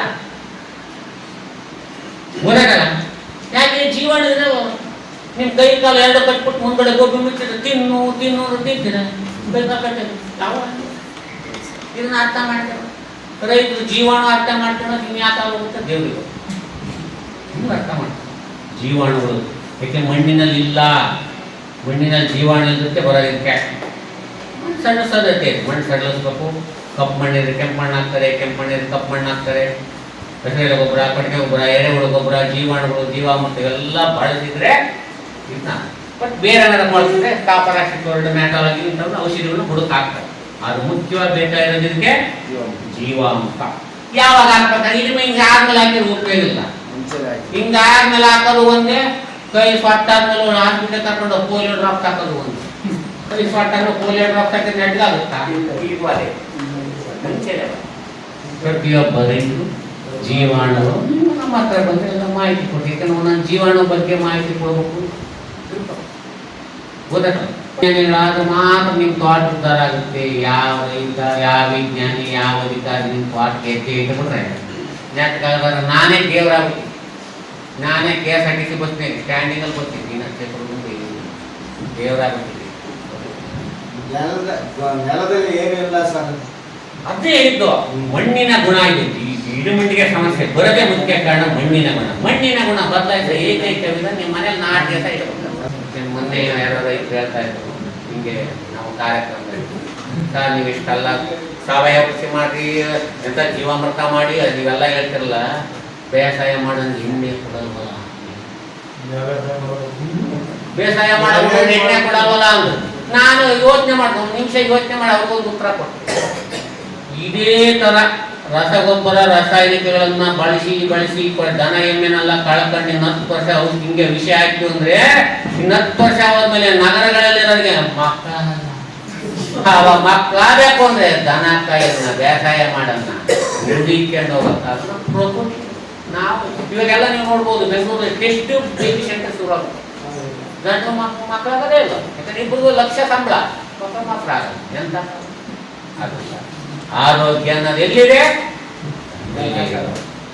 ನಮ್ಮಲ್ಲಿ ಅದರಿಂದ ನೋಡಿ ಅದಕ್ಕೆ ನಾನು ನಾಟಿಯ ಸಾಕಷ್ಟು ಕೆಲವು ರೈತರು ಬಂದಾಗ ಕೇಳ್ತಾರೆ ನಾರಾಯಣಪ್ಪ ಕರಣ ಹೋಯ್ತಲ್ಲ ಬಿಡಿಸ ಕರಣ ಉದ್ಘಾಟನೆ ಮಾಡಿ ಹೋಯ್ತೆ ಉಚ್ಚಾಟನೆ ಮಾಡೋಕೆ ಯಾವ ಬರುತ್ತ ಹುಷಾರಾಗಿರೋದು ಇದೇ ತರ ದನ ಎಮ್ಮೆ ಕಳ್ಕೊಂಡ್ಬಿಟ್ಟು ಬರೀ ಹಿಂಗ್ ವಿಷ ತಿಂದ್ರೆ ಯಾಕೆ ಇವತ್ತು ಈಗಲೇ 3% ಹೋಗಿದೆ ಅಲ್ವಾ ಯಾಕೆ ಗೊತ್ತಾ ಇವಾಗ ನೋಡಿ ದಾಳಿಂಬೆ ಯಾವ್ದಾರ ಹಣ್ಣಿನ ಬೆಳೆ ಹಾಕ್ಲಿ ರೈತ ಅದು ಏನದು ಹೂವು ಏನದು ಅಲ್ಲ ಚಿಗುರು ಬರಕೊಂತಾನೆ ಕೊಡ್ತಾನೆ ಹೂವ ಬರಕೊಂತಾನೆ ಹಣ್ಣಾಗಕೊಂತಾನೆ ಸೈಜ್ ಬರಕೊಂತಾನೆ ಆವನ್ ತಿಂದ ಅಂದ ಮಕ್ಕಳಿಗೆ ಸಿಟಿಲಿ ಶಿವಾಗ ಕೊಂದ ಜೀರ್ಣಾಗ ಕೊಂದ ಬೇದಿಯಾಗ ಇನ್ನೊಂದು ಮಾಡ್ಬೇಕು ತಿನ್ಬೇಕಿಲ್ಲ ಅಂದ್ರೆ ಅದು ಹೊರಗೆ ಹೋಗಲ್ಲ